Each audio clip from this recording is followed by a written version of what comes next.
Okay, today is scientific notation, something hopefully you're very familiar with. It's based on multiplying by a base 10.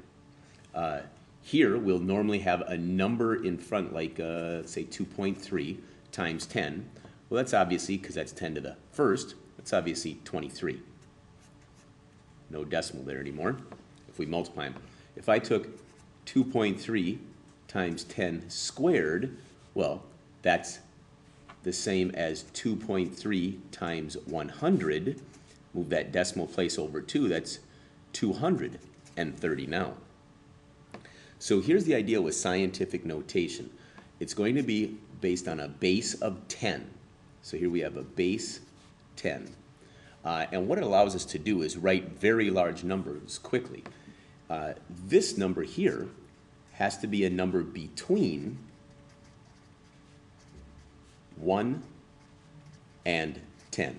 So it's going to be a number at 1, but smaller than 10.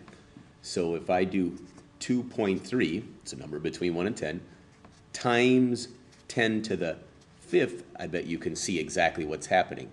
What this is doing is this moves the decimal place. Here at times 10 to the 1st, it moved the decimal place over 1. Times 10 squared, which is 100, it moved the decimal place 2 places, or to 230. Now this is going to move it over 5 places. 1 place, 2, 3, 4, 5. So 2.3 times 10 to the 5th is 230,000. I think right in here, we'll just look right away at some examples out of your worksheet.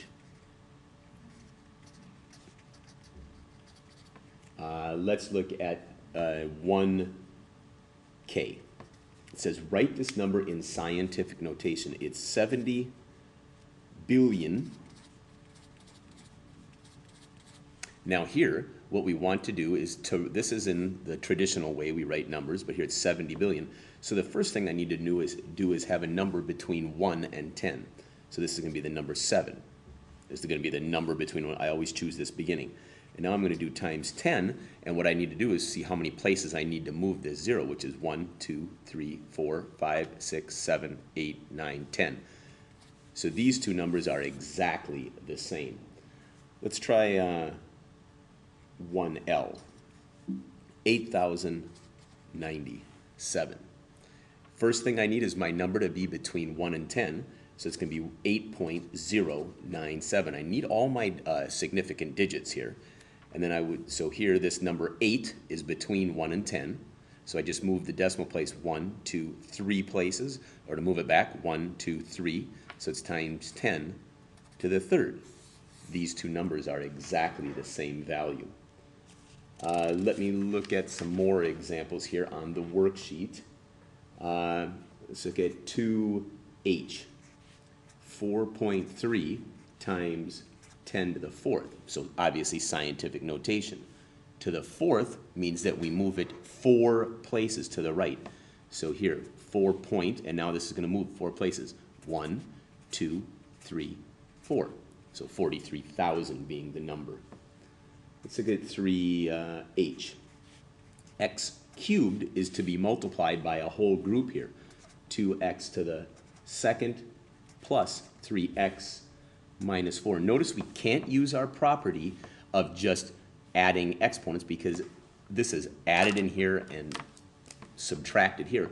What you need to do is distribute this to each term. This x cubed is going to get multiplied to each term.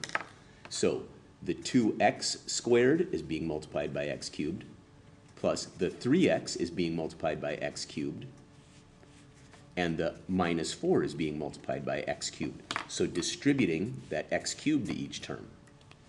Now we can use our properties because it's x squared times x cubed. So this is 2 times x to the, add the exponents, 5, plus 3 times 1. This is x to the 1st, x cubed. Adding the exponents, 1 plus 3 is 4. A negative 4x cubed is just waiting there. So here, after simplifying just like that, maybe we'll do one more. Let's see, 3i. Here, a whole value is being squared. It is 3 times x squared times y to the fourth. This will be nice for us because we can use our property. The squared, because it's multiplication, the squared goes to each term. So here this is 3 squared times x squared squared times y to the fourth squared. Using my properties again here, 3 squared is 9. Multiply when I'm raising a power to a power. Multiply once again when I'm raising a power to a power. Boom, there we go. Scientific notation again for f. Here it says here is 15,000 times 10 to the third. It looks like scientific notation, but it's not, because this number is not written between 1 and 10. So I'm going to change it to 1.5, more than 1, less than 10, times 10 to the third.